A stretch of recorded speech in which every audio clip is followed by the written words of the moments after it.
Bueno, muchas gracias por la invitación y además por estar acá con la lluvia y por la hora y un viernes. Pero como dice Otto, pues vamos a hablar de un tema que nos interesa mucho, que realmente es supremamente extenso, pero pues voy a tratar de hacer como un resumen del tema de resistencia antirretroviral y como las nuevas miradas que tenemos hoy día. Esperemos que, yo creo que es mejor.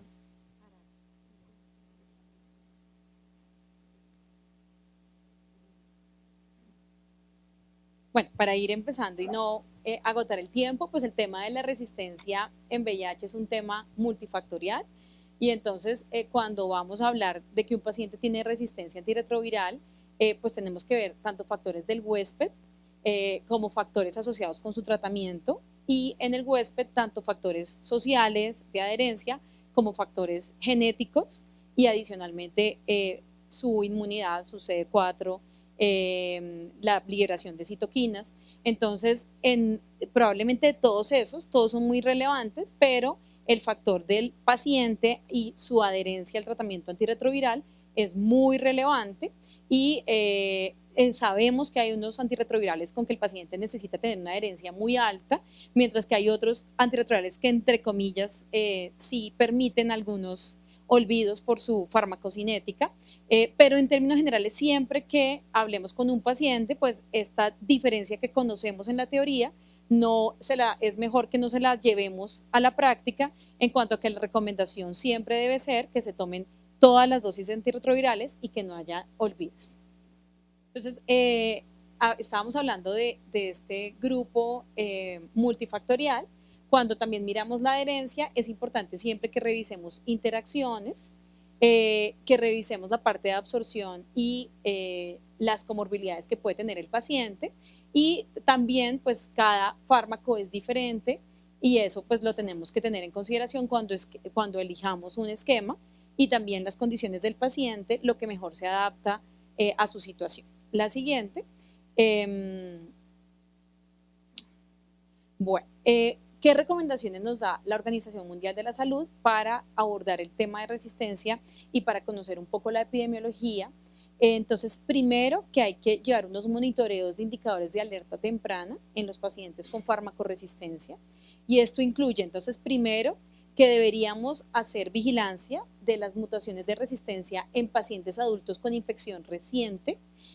porque aquí vamos a encontrar sobre todo la farmacoresistencia transmitida de un paciente a otro y es importante que recordemos el concepto que el mayor riesgo de transmisión de resistencia antirretroviral de una persona a otra se da durante el momento de la infección aguda. Primero, porque en ese momento acabó de adquirir el virus con, digamos que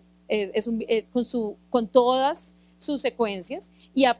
medida que pasa el tiempo y que la persona ya no tiene una infección aguda, sino se le vuelve una infección crónica, ahí pueden existir cambios en esas mutaciones. Recuerden que hay algunas mutaciones que afectan el fitness viral, entonces lo que hace normalmente el virus es que empieza a replicarse y que esas mutaciones que afectan el fitness viral empiezan a desaparecer porque el virus no le sirven ese tipo de mutaciones, entonces no las vamos a encontrar en un paciente que ya tenga una infección crónica. Entonces, en este momento, o sea, tratar de coger esos pacientes que están en el momento de infección aguda, que llevan muy poco tiempo de infección, es importante para entender mejor la situación epidemiológica y qué es lo que está circulando y transmitiéndose de un paciente a otro. También tenemos la previa al tratamiento, que puede ser en infección aguda como puede ser ya en un paciente que lleve más tiempo. Es importante resaltar que en Colombia de manera rutinaria no estamos haciendo esas dos vigilancias. La cuarta es la vigilancia adquirida en poblaciones de adultos y niños que reciben TAR, que ya es la adquirida,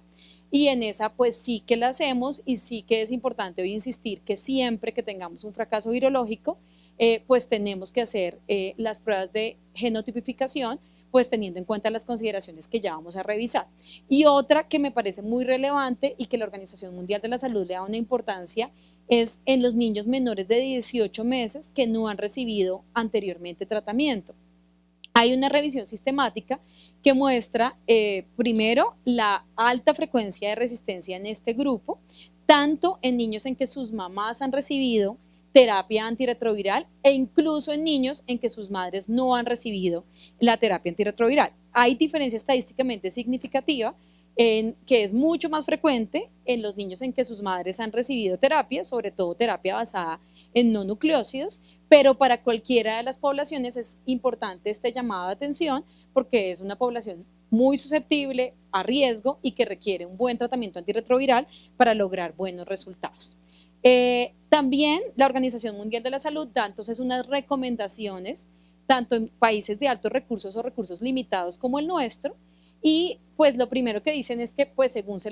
lo permitan sus recursos. Y aquí voy a inmediatamente hacer el comentario que es triste todavía que hoy día, para la fecha que estamos, y esto lo empezamos a revisar hace mucho rato, pues todavía las pruebas de genotipificación tengan costos tan elevados en nuestro país. Yo me acuerdo hace unos añitos, como unos 12 años, que hice una rotación en España en VIH, y me acuerdo que la prueba de resistencia en el lugar en que me entrené valía para ese momento en euros como 50 euros, 150.000 pesos. Y hoy en Colombia, todavía 12 años después, pues seguimos teniendo pruebas de resistencia antirretroviral que realmente tienen costos muy elevados y que hace que también hayan limitaciones para que podamos hacer la vigilancia de la resistencia pues en todos los puntos que quisiéramos y que pues desafortunadamente hoy todavía pues no es posible. En personas sin tratamiento previo al momento del diagnóstico, entonces este tiene una calificación de evidencia A2A, que ya hablamos, y se va a analizar en cada país y también evaluar si se hace en todo el mundo o en grupos de transmisión específicos. Entonces, por ejemplo, al menos en los niños en transmisión vertical, en las mujeres gestantes, en que también pues tenemos pocas oportunidades de dar una terapia que sea altamente activa. Y ellos pues le ponen también un nivel de evidencia 2 en los niños infectados perinatalmente. Cuando vemos las guías internacionales del Consorcio Internacional de Resistencia publicadas este año en Clinical Infectious Diseases, entonces ellos hacen las siguientes recomendaciones. Individuos recién diagnosticados, hay que aclarar que pues sabemos que tenemos las pruebas clásicas que evalúan la transcriptasa reversa y que evalúan la proteasa, pero también sabemos que tenemos que pedir otro test en los pacientes que reciben inhibidores de integrasa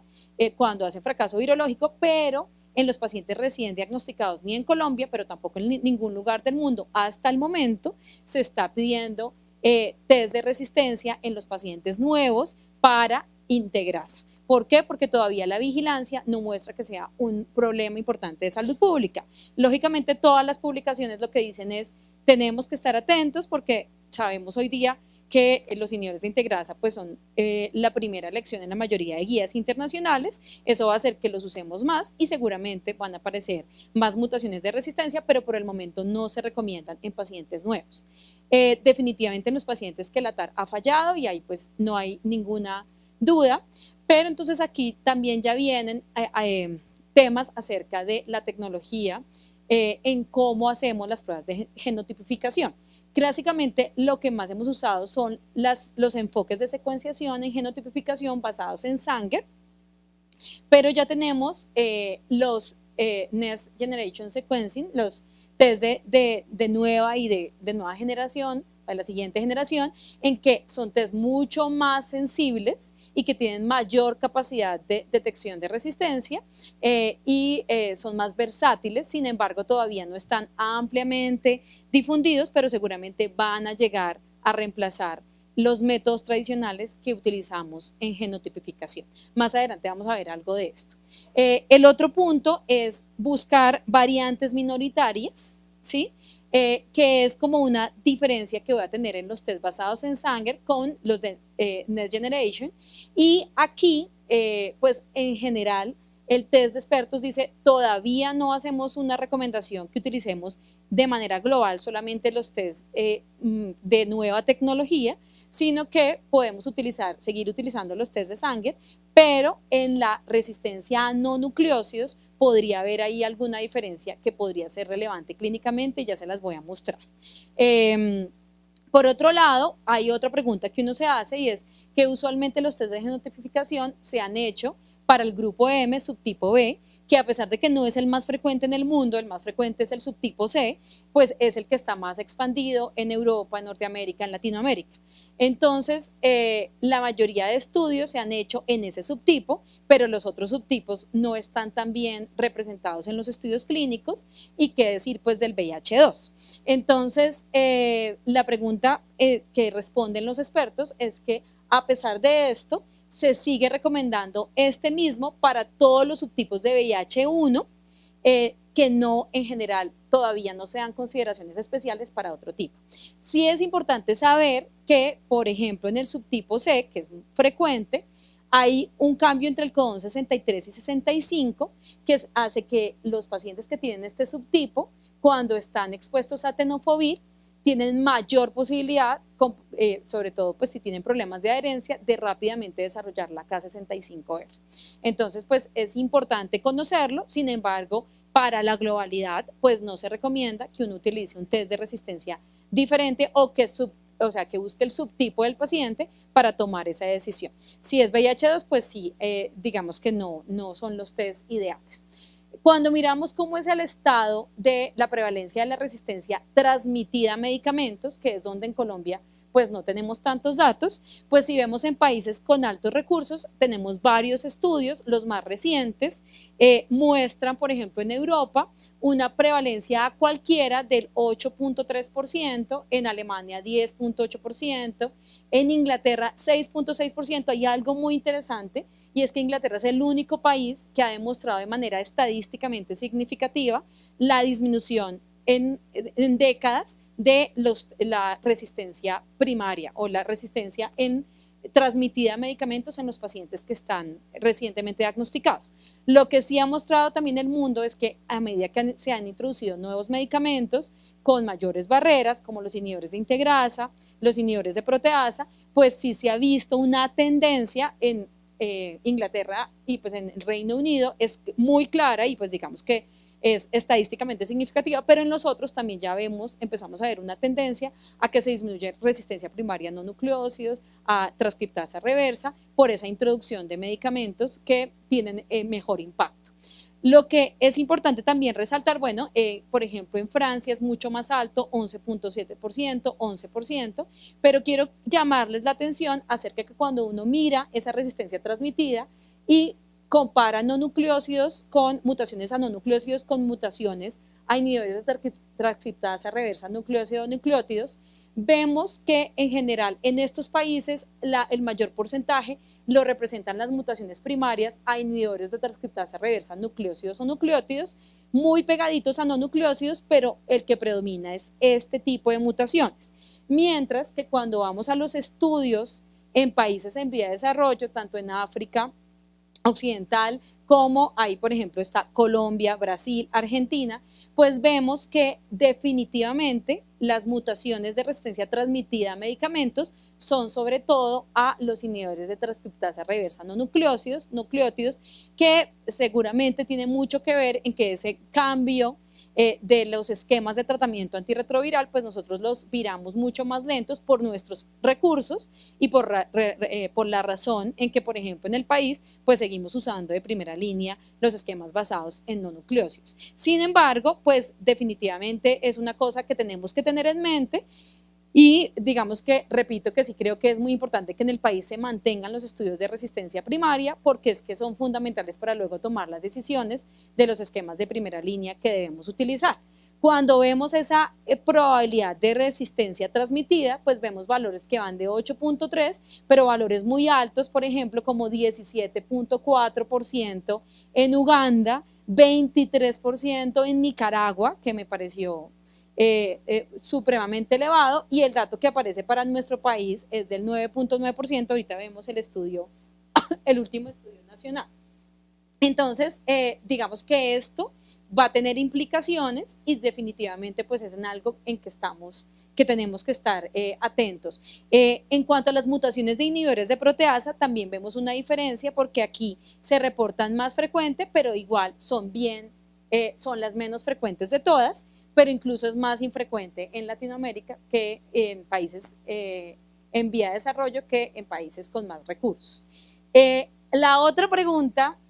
importante es en los pacientes con baja viremia, y yo hago o no hago test y qué recomendación hay, porque pues ya vimos que hay unas recomendaciones en todos, pero qué conductas tomo cuando tengo una baja viremia. Entonces, yo sé que Otto ya habló de este tema tan interesante, pero en términos generales, en este consorcio y parecido son las recomendaciones del DHHS, no hay pruebas por el momento que respalden el rendimiento de las pruebas de resistencia en pacientes con carga viral menor a 200 en la clínica, ¿sí? Esto está basado en nivel de evidencia B2A, es por este consorcio, y pues hay nuevas técnicas para buscar resistencia en este grupo de pacientes, ya también se las voy a mostrar, pero pues definitivamente allí todavía hay una incertidumbre, es decir, no se puede recomendar para todos los pacientes, pero pues hay que individualizarlo y seguramente si uno tiene el acceso, pues a uno le gustaría poderlo hacer. Sin embargo, como una medida grande de salud pública, pues no se recomienda para todo este grupo de pacientes. Los pacientes con BLIP superiores o viremias mayores a 200 podrían considerarse para pruebas de resistencia si estas están disponibles. Nuevamente el nivel de evidencia es regular, C3, y se debe asesorar en adherencia a todos los pacientes, no sé por qué, bueno, con síntomas y con problemas de adherencia. No sé por qué me quedó síntomas virales, ahí se me cambió seguramente, pero es muy importante siempre que yo abordo un paciente que tiene cargas virales elevadas, pues el paso número 1 es abordar la adherencia y sabemos que si el problema es por allí, pues me espero un poco a hacer los test de resistencia, sino que primero abordo esa situación, la trato de corregir, trabajo con mi grupo integral antes de irme a hacer directamente los test de resistencia. Entonces aquí pues las recomendaciones internacionales así grandotas de salud pública pues todavía no dan una recomendación en todos buscarla, pero pues definitivamente es un tema que sí en el día a día nos afecta, que sí estamos teniendo más frecuentemente pacientes con baja viremia que lo que veíamos antes. Hay otra cosa y es que la mayoría de las cortes de baja viremia, digamos que hay muchas publicadas, no reportan la inducción de mutaciones de resistencia. Cuando digo que no reportan, no es que no se estén presentando, sino que para tomar las decisiones, en la mayoría de publicaciones que hay, hablan de la baja viremia, siguen los pacientes, pero no están haciendo los estudios de resistencia o no los están publicando, entonces no tenemos claridad esos pacientes con baja viremia qué mutaciones están presentando y eso qué implicación tiene. Es decir, que aquí todavía tenemos un tema grande de incertidumbre acerca de esa vía clínica que debemos llevar y definitivamente nos toca individualizar. Cuando ya vemos los datos de resistencia en Colombia, pues este es un estudio que se realizó en el 2016, que lideró el ministerio. Aquí, digamos que la muestra tampoco es tan grande, son 196 pacientes. Los pacientes tenían un promedio de edad de 32 años, el 89.5% eran hombres, similar como a la distribución de la población que tenemos infectada. La mediana de carga viral fue de 120.000. Perdona, claro que este es un estudio de pacientes nuevos al tratamiento. La mediana de recuento de CD4 fue de 289 y más o menos el tiempo que pasó en que le hacían el diagnóstico al paciente y le hacían la prueba de resistencia no pasó más de 3 meses. Sin embargo, pues no había certidumbre si esos pacientes estaban más infección aguda o eran pues ya infecciones crónicas.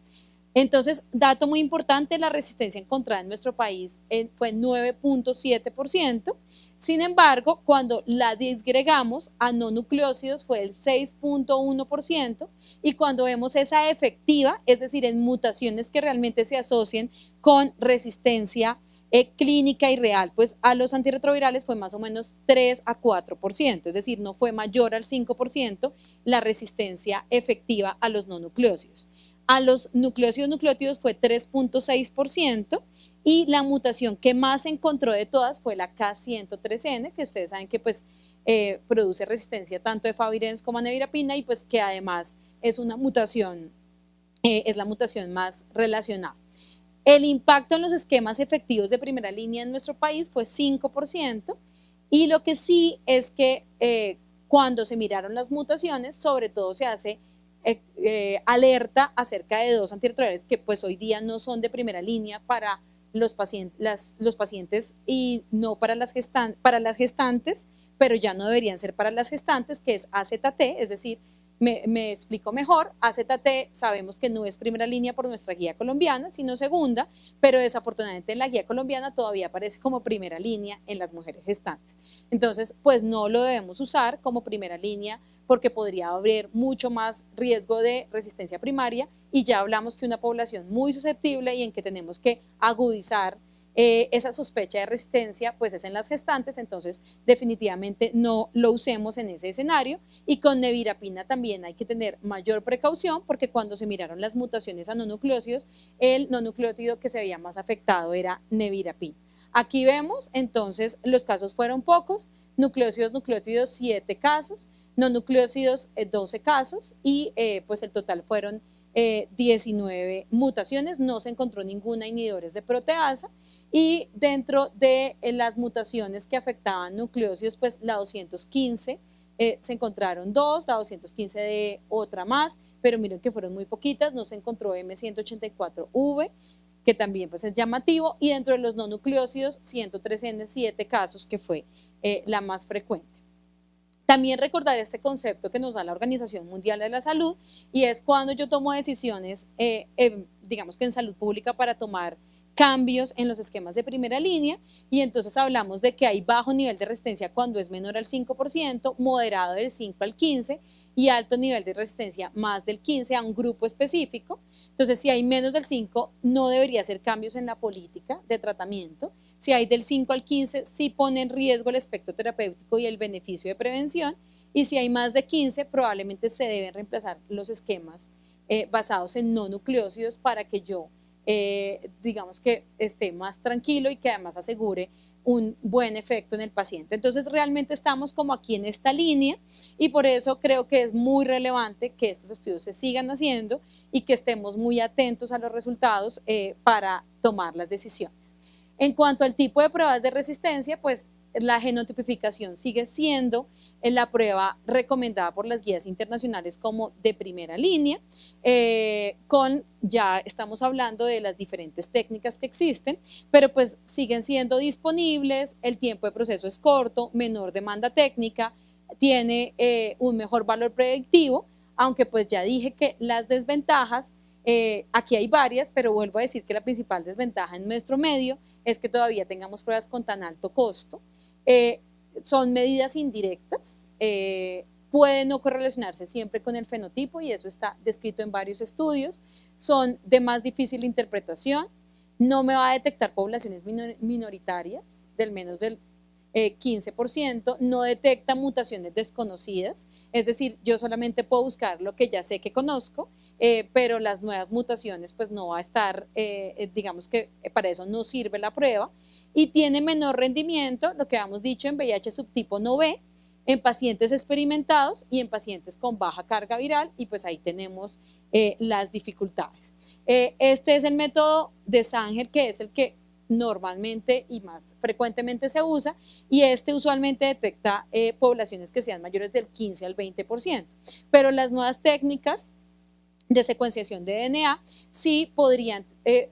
detectar poblaciones menores del 1 al 5%, pero en general todavía se acepta como una interpretación de las que estén por encima del 15 al 20 para que yo realmente diga que hay resistencia a los antirretrovirales. Sin embargo, si hay un estudio en que también hay pacientes mexicanos en que cuando se encuentra 5% de mutaciones a no nucleócidos, sí se asoció con peores resultados y mayor fracaso virológico en los pacientes. Entonces, estas técnicas, cuando me dé más del 5% de mutaciones asociadas a no nucleócidos, podrían ser útiles y ya digamos que podrían tener un beneficio comparado a las técnicas tradicionales. La diferencia entre el test de Sanger y la nueva generación es que es de alto rendimiento, produce millones de cadenas de DNA en paralelo, no requiere métodos de clonación de fragmentos y seguramente va a entrar a reemplazar las técnicas tradicionales. Luego también tenemos la búsqueda del DNA proviral y la genotipificación en plasma versus en esas células mononucleares de la sangre periférica. Y pues hay que empezar diciendo que la mayor parte de la evidencia históricamente pues la tenemos con los test tradicionales y con la secuenciación de ARN del VIH en plasma con la técnica de Sanger, así que con esto pues tenemos menos información, pero cada vez hay más datos. Entonces, seguramente ya habíamos hablado que no hay una recomendación que en todo paciente con carga viral menos de 200 hagamos pruebas de genotipificación, pero aquí digamos que es donde tendría esta técnica el mejor rendimiento. Técnicamente es viable y es mucho más probable que yo aquí obtenga un genotipo que si hago la muestra en sangre. Puede contener ADN que se ha archivado a lo largo de la infección del paciente,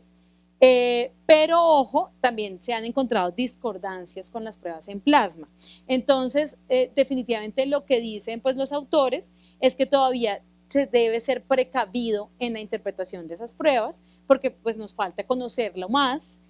para poder generar más conclusión. Sin embargo, creo que en este escenario, pues ojalá pudiéramos tener las técnicas disponibles en nuestro medio y ahí tenemos otra brecha en la actualidad, en la resistencia, porque pues prácticamente creo que el único que está tratando de hacer técnica con viremias muy bajas es Castañeda en Barranquilla, pero por ejemplo aquí en Bogotá me corrigen, pero no tenemos como la posibilidad de hacer este tipo de pruebas. La fenotipificación realmente, pues esto sí continúa igual, no es el test de primera línea, sin embargo la fenotipificación puede tener un espacio específicamente en el paciente que es más experimentado y que seguramente ha tenido más exposición a antirretrovirales y ese paciente que sea más difícil y que tenga menos posibilidades terapéuticas. Recordemos que se basa en la capacidad replicativa de las cepas virales y que ya si es una prueba que hace cultivos virales, de pronto me voy aquí de una vez, entonces que toma la muestra del paciente, realmente si hace un cultivo viral del paciente y lo expone además a los antirretrovirales y mira cómo son estas pruebas de susceptibilidad. Es decir, esto se parece más a un antibiograma de bacterias como lo hacemos hoy día. Lo que pasa es que pues esto es viral y pues sabemos los costos y las necesidades técnicas que requieren este tipo de pruebas.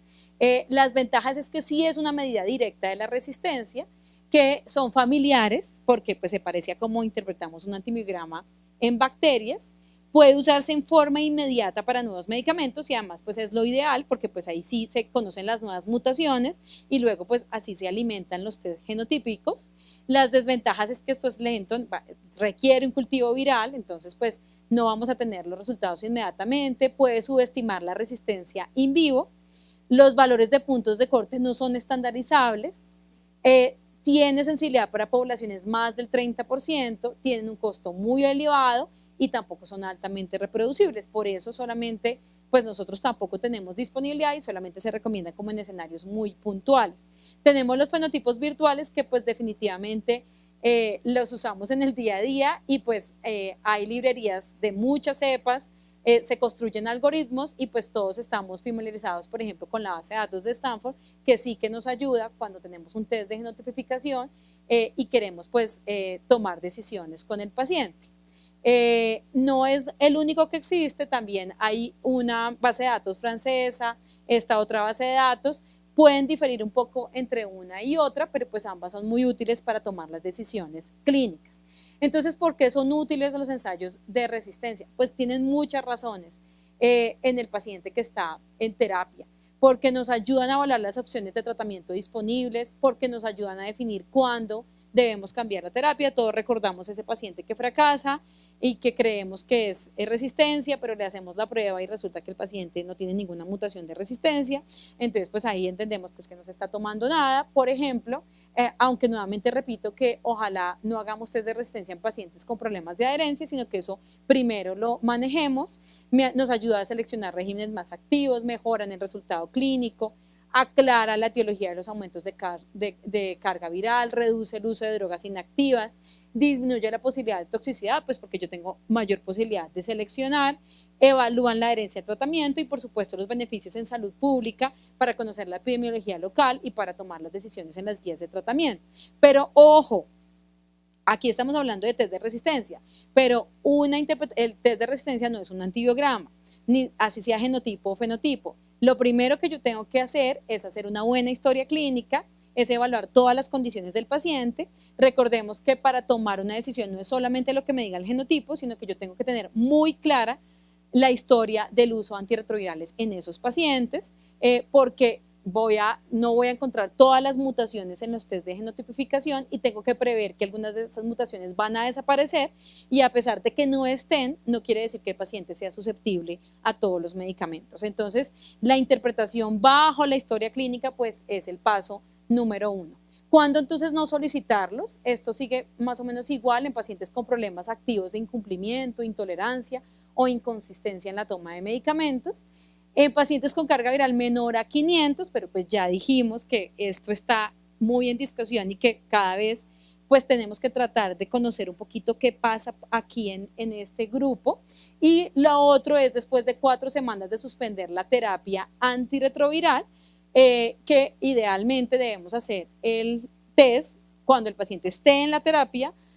o cuando y que no haya pasado más de 4 semanas. Ojo, si ya pasaron más de 4 semanas y yo igual necesito información, pues lo puedo hacer. El problema es que me va a dar menos información porque hay mayor probabilidad de que desaparezcan ciertas mutaciones de resistencia que me interesaría ver. Por otro lado, pues hay diferentes escenarios que se plantean en fracaso virológico, en que ¿qué hago cuando tengo ese paciente? Y pues como qué esquemas tengo. Esto pues es todo un tema porque cada una de estas recomendaciones está basado en un ensayo clínico, pero en términos generales pues yo sí debo hacer en el paciente con fracaso virológico siempre test de genotipificación, y usualmente pues yo espero al resultado para darle un tratamiento. Pero por ejemplo, en las últimas guías, no en el esquema, no en fracaso virológico, pero sí por ejemplo en el paciente naive en países con más recursos que sí tienen la capacidad de genotipificar todos los pacientes, sí claramente ya colocan grande, no se espere al test de genotipificación, váyale poniendo el esquema antirretroviral y luego modifíquelo según el resultado, porque hoy ya sabemos que entre más rápido le demos la terapia al paciente, pues vamos a tener mejores resultados. Entonces, esto pues de todas maneras, el test de genotipificación es necesario, pero también debemos tener en mente más o menos qué vamos a hacer con un paciente que tiene tratamiento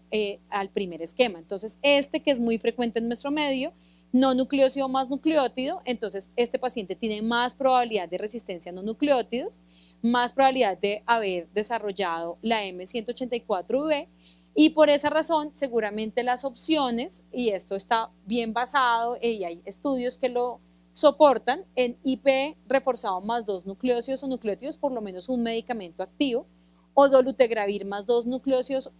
o un nucleósido nucleótido por lo menos un activo, o un IP más un inhibidor de integrasa, y miren ahí los niveles de evidencia, y como les digo, cada uno de estos lo soporta un estudio clínico.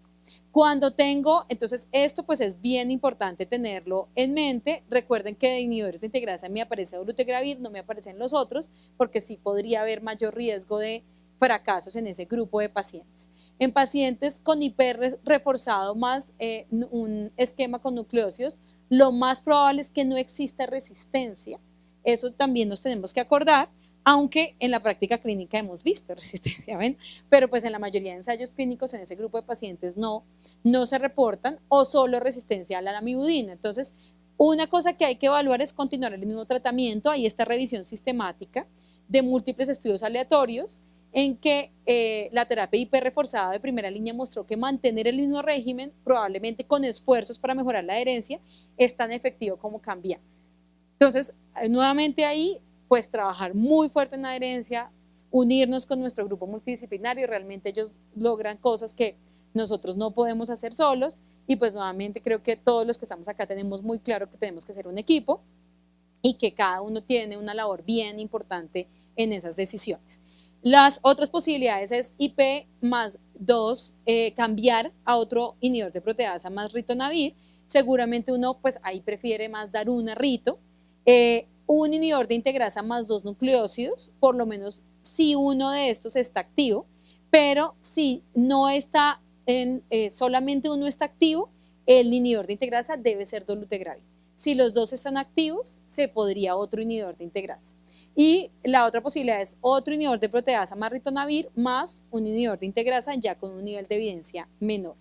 En pacientes que fracasen a un esquema con inhibidor de integrasa, usualmente no hay resistencia al inhibidor de integrasa, pero es más frecuente que tenga resistencia a la lamivudina. aunque se puede dar el caso, sobre todo en los pacientes que se dejan fracasando mucho tiempo. Entonces, eso es otro mensaje que no se nos puede olvidar. No debemos dejar fracasando a los pacientes por largo tiempo porque va a ser mucho más difícil rescatarlos y el daño que estamos produciendo para opciones futuras al paciente es bien relevante. Entonces, en estos pacientes es muy, se dice, si está descrito la resistencia al vitegravir o raltegravir, pero la resistencia a vitegravir o dolutegravir es bastante rara. ¿Con qué se pueden rescatar? Con un inhibidor de proteasa con ritonavir más el inhibidor nucleósido-nucleótido, por lo menos uno activo, con dolutegravir cada 12 horas más 2 activos nucleótidos, con dolutegravir cada 12 horas más un inhibidor de proteasa, y vitegravir todavía no se ha estudiado en este escenario, así que no se puede dar como una recomendación. Para terminar, entonces, la resistencia a inhibidores de integrasa, que es como ya la otra la conocemos mejor, pero pues definitivamente en raltegravir pues hay estas tres vías, la Y143R, la Q148, la N155, la más frecuente en los ensayos clínicos es esta, N155 con 43% de las veces, Q148 con 30%, estas importantes sobre todo para luego, si estoy pensando en dolutegravir, porque esta más otra sí podría afectar